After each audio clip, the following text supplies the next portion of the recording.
स्वागत है एक नए वीडियो में। तो आज का वीडियो आप लोग को चैप्टर नंबर 1 का आखिरी वीडियो होने वाला है। मतलब कि आप समझ जाइए कि चैप्टर नंबर 1 आज होने वाला है ख़त्म। ठीक है, चैप्टर नंबर 1 का आखिरी वीडियो आज होने वाला है। ठीक है, तो थोड़ा सा इंपॉर्टेंट नोटिस देना था। नोटिस क्या है कि अभी आप लोग क्लास 12th में है। ठीक है, तो आप लोग का कोई भाई हो या फिर बहन हो, मतलब कि आपको दोस्त भी हो जो क्लास 11th में, अभी आप लोग क्लास 11th में उन लोग आया। ठीक है, तो उसको आप लोग रिकमेंड कीजिए कि कहीं भी कोचिंग कंप्यूटर साइंस का नहीं करना है। ठीक है, मतलब कि कंप्यूटर साइंस में कहीं भी आप लोग को पैसा इन्वेस्ट नहीं करना है। आप लोग को इस यूट्यूब चैनल द्वारा आप लोग को पूरा तैयारी करा दिया जाएगा, क्लास 11 12 दोनों। ठीक है, तो आप लोग को काम क्या है, आप लोग को काम है कि अपना भाई बहन या दोस्त कोई भी हो, आप लोग को बता देना है कि पैसा इन्वेस्ट नहीं करना है, क्लास 11th में कहीं भी कोचिंग नहीं करना है। ठीक है, तो आप लोग को बता देना है। ठीक है, और आप लोग को थोड़ा सा एक बात बताना था क्या कि अभी आप लोग को क्या चैप्टर नंबर 1 ख़त्म हुआ। ठीक है, मतलब कि आज आप लोग को चैप्टर नंबर 1 ख़त्म होने वाला है। ठीक है, तो आप लोग को ये बताना है कि चैप्टर नंबर 1 जो अभी आप लोग आज तक पढ़ रहे हैं, जितना टाइम लगा है उतना आप लोग को अगला 8 चैप्टर ख़त्म हो जाएगा। अभी से आप लोग कैलकुलेट कर लीजिए कि चैप्टर 2 3 4 5 इस तरह से आप लोग को 8 चैप्टर आप लोग को इतना ही टाइम में ख़त्म हो जाएगा, जितना अभी आप लोग को चैप्टर नंबर 1 में टाइम लगा। ठीक है, तो आप लोग समझ जाइए कि चैप्टर नंबर 1 में जितना टाइम लगा है उतना आप लोग को पूरा 8 चैप्टर ख़त्म हो जाएगा। ठीक है, कल से आप लोग को स्टार्ट होगा चैप्टर नंबर 2 का स्टडी। ठीक है, बस यही बताना था आप लोग को, क्योंकि चैप्टर नंबर 1 आप लोग को बहुत बड़ा चैप्टर था। ठीक है, आप अब से जो चैप्टर होने वाला है आप लोग को छोटा छोटा होने वाला है। 8 चैप्टर अकेले कंटेन करता है चैप्टर नंबर 1। ठीक है, तो चलते हैं अब आप लोग को वीडियो में आज का वीडियो का टॉपिक क्या है आप लोग को आप समझाते हैं। ठीक है, तो थोड़ा सा आप लोग को बता देते हैं कि होमवर्क दिए थे उस याद है कि नहीं आप लोग को। ठीक है, जो हम होमवर्क दिए थे आप लोग को याद है कि नहीं। तो होमवर्क क्या था, होमवर्क आप लोग को यही था कि आप लोग को हेडर फाइल को याद करना था और उसका फंक्शन का याद करना था। मतलब कि कौन सा हेडर फाइल में कौन सा फंक्शन आता है। ठीक है, तो बहुत ही सिंपल आप लोग को होमवर्क था, क्योंकि पहले से आप लोग इतना आप लोग को पहले से इतना सारा आप लोग पहले से पढ़े थे। ठीक है, मतलब कि iostream.h, conio.h, math.h, iomaniv.h, studio.h और string.h, ये जो है आप लोग पहले से इतना पढ़े थे, तो ये सब आप लोग को पहले से याद होगा। बस आप लोग को इसको और इसको ज़्यादा अच्छा से याद करना था। और इतना अगर आप लोग से नहीं हुआ तो आप लोग क्या करें, तो आप लोग मतलब मुझे आशा है कि अभी तक आप लोग याद कर लिए होंगे। अगर अभी तक आप लोग को टाइम नहीं मिला याद करने का तो अभी भी याद कर लीजिए, क्योंकि यहाँ से आप लोग को 2-3 नंबर ऑब्जेक्टिव पूछ लेता है। ठीक है, तो आज का वीडियो का टॉपिक है कि आप लोग को जो ctype.h और जो आप लोग को string.h है, इसका फंक्शन का वर्किंग बताएंगे। मतलब कि 1 by 1 आप लोग को इसका वर्किंग बताएंगे, इसका काम क्या है, क्योंकि यहीं से क्वेश्चन रहता है आप लोग को क्या रिटेन। ठीक है, लिखने वाला क्वेश्चन 3 नंबर में यहीं से रहता है। ठीक है, तो चलते हैं वीडियो को स्टार्ट करते हैं। आप लोग को यहाँ पे क्या है, आप लोग को टॉपिक क्या लिखना है, ctype.h। ठीक है, थोड़ा सा जूम कर लेते हैं। चलिए, आप लोग को इसी तरह नोट्स प्रॉपर बनाते जाना है। ठीक है, क्या है आप लोग को ctype.h। तो ctype.h का पूरा नाम होता क्या है, उसका पूरा नाम होता है क्या आप लोग को कैरेक्टर टाइप.h। ठीक है, ctype.h का पूरा नाम होता है कैरेक्टर टाइप.h। ठीक है, तो यहाँ पर हम लिख भी दिए, देखिए कि this header file stand for character type. मतलब कि ctype.h का पूरा नाम होता है कैरेक्टर टाइप.h। ये आप लोग को ऑब्जेक्टिव के लिए पूछा जाता है। ठीक है, तो उसका आप लोग को कुछ आप लोग को फंक्शन का नाम यहाँ पे लिखा हुआ दिख रहा होगा, तो इसी को हम लोग को 1 by 1 पढ़ना है। बहुत ही आसान है। ठीक है, कुछ ज़्यादा रटने का नहीं है, और आप लोग को याद करने का भी ट्रिक बताएंगे कि कैसे याद करना, बहुत ही सिंपल लैंग्वेज में लिखे हैं। ठीक है, तो पहला आप लोग क्या है, इज अपर। ठीक है, इज अपर। दूसरा क्या है, इज लोअर। तीसरा क्या है, इज डिजिट। चौथा क्या है, इज अल्फ़ा। पांचवा क्या है, इज अल्फ़ा नोमरिकल। ठीक है, मतलब कि अल्फ़ा भी रहेगा, नंबर भी रहेगा। अल्फ़ा मतलब कि क्या होता है, अल्फ़ाबेट होता है। अल्फ़ा मतलब ये अल्फ़ा नहीं होता है। ठीक है, पांचवा क्या है, इज, हाँ पांचवा हो गया। छठा क्या है, इज अपर। सातवां क्या है, इज लोअर। ठीक है, तो 1 by 1 अभी आप लोग को हम बताने वाले हैं। तो आप लोग को पहला नंबर हेडिंग क्या बनाना है यहाँ पे, तो पहला आप लोग को यहाँ पे क्या है, इज अपर। ठीक है, तो आज हम लोग पढ़ने ही वाले हैं क्या, वर्किंग को पढ़ने वाले हैं। तो इज अपर का वर्क क्या होता है, काम क्या होता है, वो अभी आप लोग पढ़ने वाले हैं। ठीक है, तो आप लोग थोड़ा सा कमेंट आप लोग को करना है कि मेरा पढ़ाया गया अच्छा से आप लोग को समझ में आ रहा है कि नहीं आ रहा है। तो थोड़ा सा आप लोग को आज कमेंट करके बताना है। ठीक है, अगर अच्छा से समझ में नहीं आ रहा है तो आप लोग को कमेंट बॉक्स में ज़रूर बताना है। चैप्टर नंबर 2 से और बेहतर करने का कोशिश करेंगे। ठीक है, पर मेरा तरफ से 100% रहता है, पर आप लोग कितना कैच कर पाते हैं वो आप लोग पर डिपेंड करता है। ठीक है,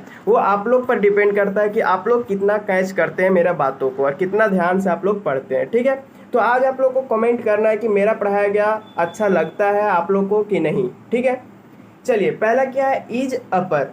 इज अपर का वर्क क्या होता है, पहला तो हम बताए थे इज का मतलब क्या होता है, चेक करना होता है कि नहीं, और अपर का मतलब क्या होता है, अपर मतलब होता है कैपिटल। ठीक है, कैपिटल बड़ा, अच्छा ठीक है, बड़ा बड़ा को हम लोग क्या बोलते हैं, अपर बोलते हैं, और छोटा को हम लोग क्या बोलते हैं, लोअर बोलते हैं, है कि नहीं। तो इसका वर्क होता है कि ये चेक करता है कि जो लेटर लिखा हुआ है वो हमारा कैपिटल अक्षर में है कि नहीं है, कैपिटल लेटर में है कि नहीं, वो हमारा क्या करता है, इज अपर काम करता है। ठीक है, तो सिंपल भाषा में आप लोग को हम लिखे हुए हैं, देखिए यहाँ से यहाँ तक आप लोग को सेम हर एक फंक्शन में लिखा हुआ रहेगा ताकि आप लोग को याद करने में आसानी हो। ठीक है, आप लोग के लिए हर एक काम करते हैं जहाँ से शॉर्टेस्ट बन सके। ठीक है, तो लिखा हुआ क्या है, this function is used for check the given character is upper case letter or not. मतलब कि जो फंक्शन दिया हुआ है इज अपर, वो काम करता है क्या, काम करता है कि ये जो है वो अपर केस में है कि नहीं है, अपर केस में है कि नहीं, ये कौन चेक करता है, इज अपर। तो आप लोग को यहाँ से यहाँ तक सेम हर एक आप लोग को फंक्शन में रहेगा, तो ये आप लोग को याद हो जाएगा ऑटोमेटिक क्या, कि this function is used for check the given character, इतना सेम रहेगा। ठीक है, और इतना आप लोग को बदलेगा। ठीक है, दूसरा क्या है, इज लोअर। इज लोअर आप लोग को जस्ट इसका क्या हो जाएगा, उल्टा हो जाएगा। इसका काम क्या होगा, लोअर केस को ये जानेगा, मतलब कि ये क्या काम करेगा, ये चेक करेगा छोटा अक्षर है कि नहीं। ठीक है, तो लिखना क्या है, this function is used for check the given character, इतना तो सेम ही रहेगा। ठीक है, उसका बाद क्या आप लोग को यहाँ जोड़ना है, लोअर केस विथ नोट, मतलब कि यहाँ क्या लिखे, अपर केस इज नोट, यहाँ लिखे हैं लोअर केस इज नोट, बस इतना ही। ठीक है, तो इसका काम समझ में आया क्या होता है। सो ये काम करता है कि हमारा जो लेटर लिखा हुआ है वो स्मॉल लेटर में है कि नहीं है, वो काम करता है इज लोअर। ठीक है, तो अगला क्या है यहाँ पे, इज डिजिट। तो इतना आप लोगों को कॉमन सेंस है ही कि इज डिजिट का काम क्या होता होगा। इज का मतलब चेक करना, डिजिट का मतलब नंबर। तो डिजिट हमारा 0 से 9 तक को हम क्या बोलते हैं, डिजिट बोलते हैं। ठीक है, तो इसका काम क्या होगा, सो यहाँ पे देखिए, this function is used for same ही रहेगा, चेक द गिवन कैरेक्टर यहाँ तक। ठीक है, क्या डिजिट 1 से 0 तक, मतलब कि 1 से 0 के बीच में है कि नहीं है, वो क्या करेगा, इज डिजिट काम करेगा। ठीक है, चलिए अगला देखिए, यहाँ पे चौथा नंबर इज अल्फा लिखा हुआ है। तो अल्फा मतलब वो मैथ वाला अल्फा नहीं है यहाँ पे। ठीक है, अल्फाबेट, अल्फा का मतलब अल्फाबेट, ये शॉर्टेस्ट फॉर्म में है ना, इसका पूरा नाम होता है क्या, अल्फाबेट। ठीक है, तो इज अल्फा का काम क्या होता है, तो इज अल्फा का काम होता है कि ये जो लिखा हुआ हमारा लेटर है वो अल्फाबेटिकली है कि नहीं है, मतलब कि अल्फाबेट है कि नहीं। तो लिखना क्या है, this function is used for check the given character, ये तो सेम ही रहेगा, is alphabet letter or not, मतलब कि अल्फाबेट लेटर है कि नहीं। अगला क्या है, इज अल्फा और नंबर दोनों है, मतलब कि अल्फाबेटिकल भी रहेगा और नंबर भी रहेगा, उसको कौन चेक करेगा, इज अल्फा ALNUM, मतलब कि अल्फा नंबर, ये चेक करेगा कि अल्फाबेट भी है और नंबर भी है, तो ये ठीक है। ठीक है, तो ये आप लोग को इतना तो बार बार पढ़ के बताएंगे नहीं, तो इतना आप लोग को याद करना है। ठीक है, आप लोग को यहाँ पे 6 नंबर क्या है, टू अपर। अब यहाँ पे देखिए कि टू का काम आ गया, मतलब कि टू यहाँ पे आप लोग को दिख रहा है। पहले जितना भी आप लोग पढ़ रहे थे वो इज का आप लोग पढ़ रहे थे, अब हम लोग यहाँ पे टू के बारे में पढ़ने वाले हैं। टू का मतलब होता है चेंज करना। ठीक है, तो टू अपर क्या चेंज करता है भाई, तो टू अपर जो है वो चेंज करता है लोअर केस से अपर केस की ओर, मतलब कि छोटा अक्षर से बड़ा अक्षर में चेंज करेगा कौन, टू अपर।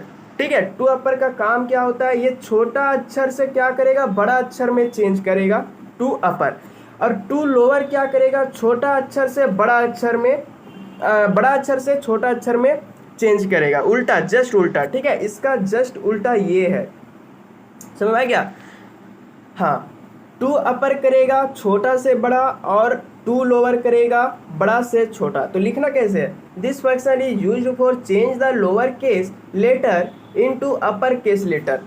उसका बाद लोअर केस में क्या लिखना है, लोअर केस में लिखना है this function is used for change the upper case letter into lower case letter. तो कहाँ पे आप लोग को चेंज है, बस यहाँ पे आप लोग को चेंज है कि lower case letter upper case letter. यहाँ पर देखिए upper case letter to lower case आप लोग को लेटर, यही आप लोग को चेंज होगा।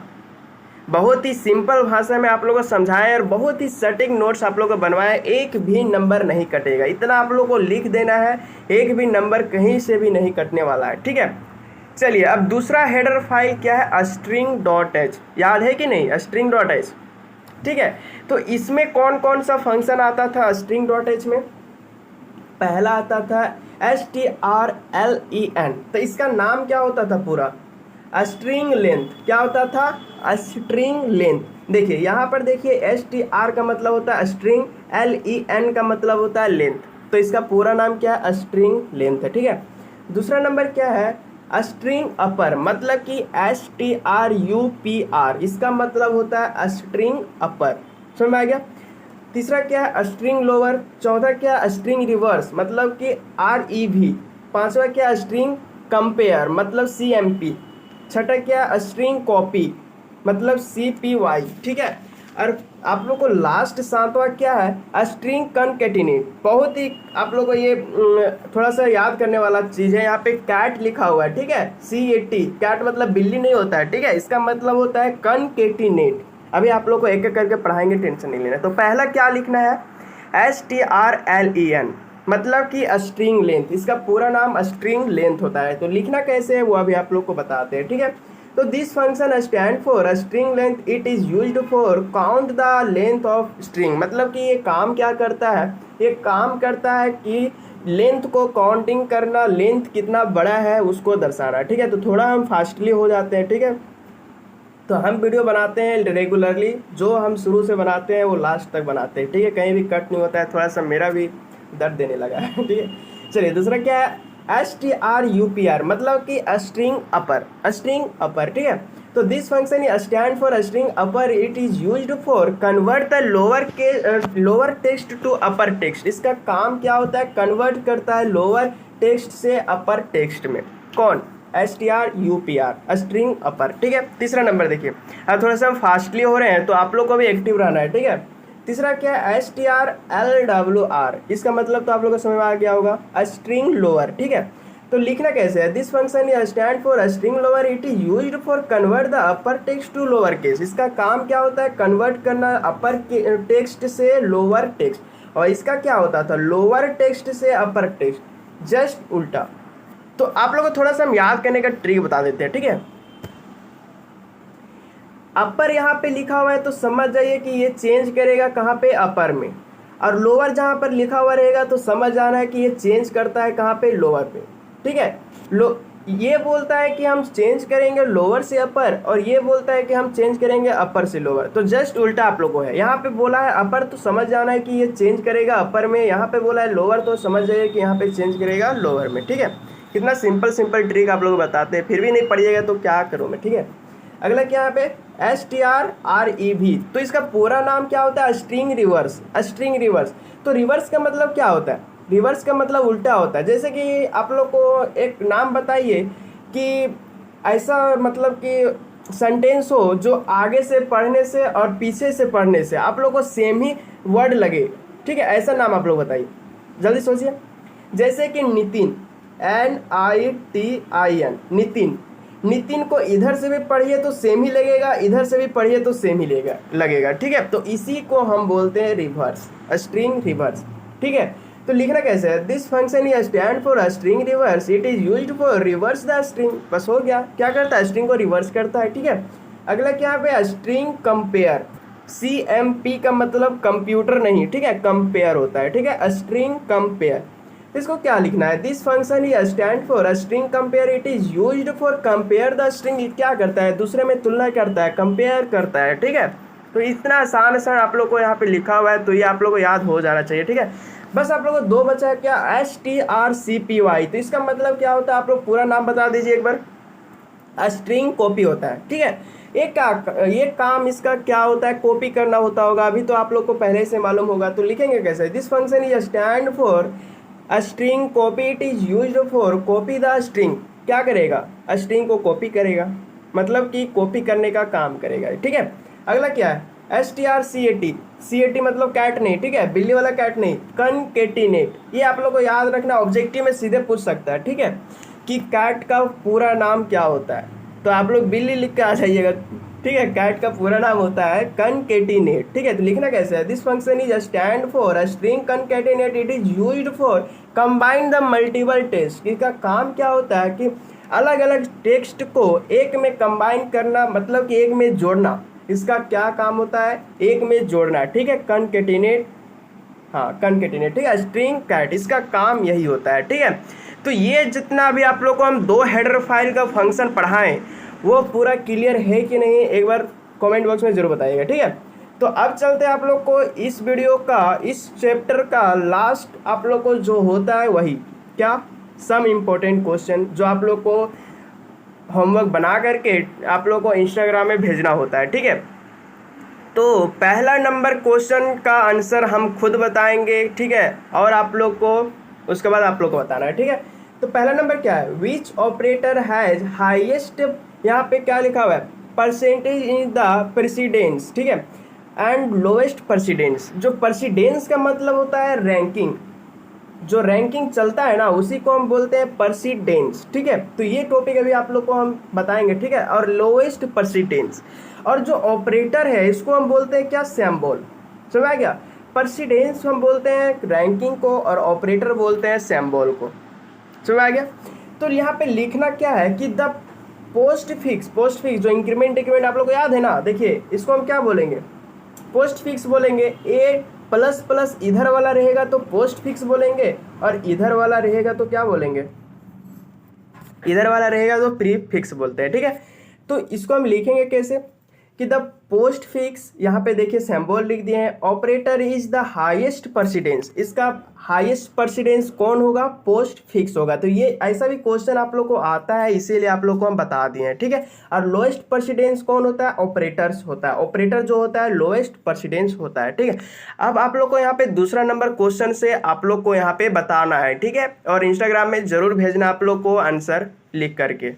ठीक है, ताकि हमको भी पता चले कि कितना एक्टिव है पढ़ने के लिए। हम तो पढ़ाने के लिए इतना एक्टिव है आप लोग को, पर आप लोग कितना पढ़ते हैं वो मुझे पता चलेगा। ठीक है, एक एक करके सारा का चेक होगा कॉपी, टेंशन नहीं लेना, सभी को भेजना है। ठीक है, दूसरा number question, what is the function, how many types of function explain. तो आप लोग को लिखना है कि फंक्शन क्या है, इसका प्रकार कितना, एक आप लोग को प्रकार को एक्सप्लेन कर देना है। ठीक है, तो फंक्शन आप लोग पढ़े होंगे। तीसरा क्या है, what is the difference between क्या, क्या लिखा है, actual parameter and formal parameter function. ठीक है, तो एक्चुअल पैरामीटर फंक्शन पढ़ाए थे और फॉर्मल पैरामीटर फंक्शन पढ़ाए थे, तो इसको भी लिखना है डिफरेंट। ठीक है, चौथा क्या, what is the difference between call by value and call by reference. तो आप लोग को याद है ना, कॉल बाय वैल्यू और कॉल बाय रेफरेंस किसको बोलते हैं। ठीक है, तो ये जो क्वेश्चन है वो आप लोग को जरूर बनाना है। ठीक है, और लास्ट क्वेश्चन आप लोग को, what is the difference between local variable and global variable, हाल ही फिलहाल में आप लोग को पढ़ाएं। ठीक है, तो आज आप लोग को खत्म हो जाता है चैप्टर नंबर 1 कंप्लीट। ठीक है, अब मिलते हैं अगले वीडियो में और अगले चैप्टर में, चैप्टर नंबर 2 बहुत ही आसान है। तो जितना भी आप लोग इतना टाइम लगा है चैप्टर नंबर 1 में, वो पूरा आप लोग को 8 चैप्टर आगे लगेगा। ठीक है, मतलब कि 8 चैप्टर इतना ही टाइम में खत्म हो जाएगा। तो वीडियो कैसा लगा आप लोग को? अगर वीडियो अच्छा लगा हो तो वीडियो को लाइक कर दीजिएगा, क्योंकि लाइक नहीं करते, व्यूज आता है लाइक नहीं आता है। तो आप लोग पढ़ते हैं तो लाइक तो करिए, ठीक है। थोड़ा सा मोटिवेशन होने के लिए आप लोग को वीडियो को लाइक करने बोलते हैं, तो पर आप लोग तो वीडियो को लाइक भी नहीं कर पाते। इतना मेहनत करते हैं आप लोग के लिए, वीडियो बनाते हैं, पर आप लोग वीडियो को लाइक नहीं कर पाते, ठीक है। तो वीडियो को लाइक करना है आप लोग और शेयर करना है हर एक दोस्तों को। और जो हम नोटिस दिए हैं आप लोग को क्लास 11th वाला, वो आप लोग को जरूर बता देना है, ताकि उसको भी ज़्यादा ट्यूशन का फी नहीं भरना पड़े, कोचिंग नहीं करना पड़े, ठीक है। तो आप लोग को बता देना क्लास 11th to 12th, ठीक है। अब मिलते हैं अगले वीडियो में, तब तक बाय बाय, टेक केयर।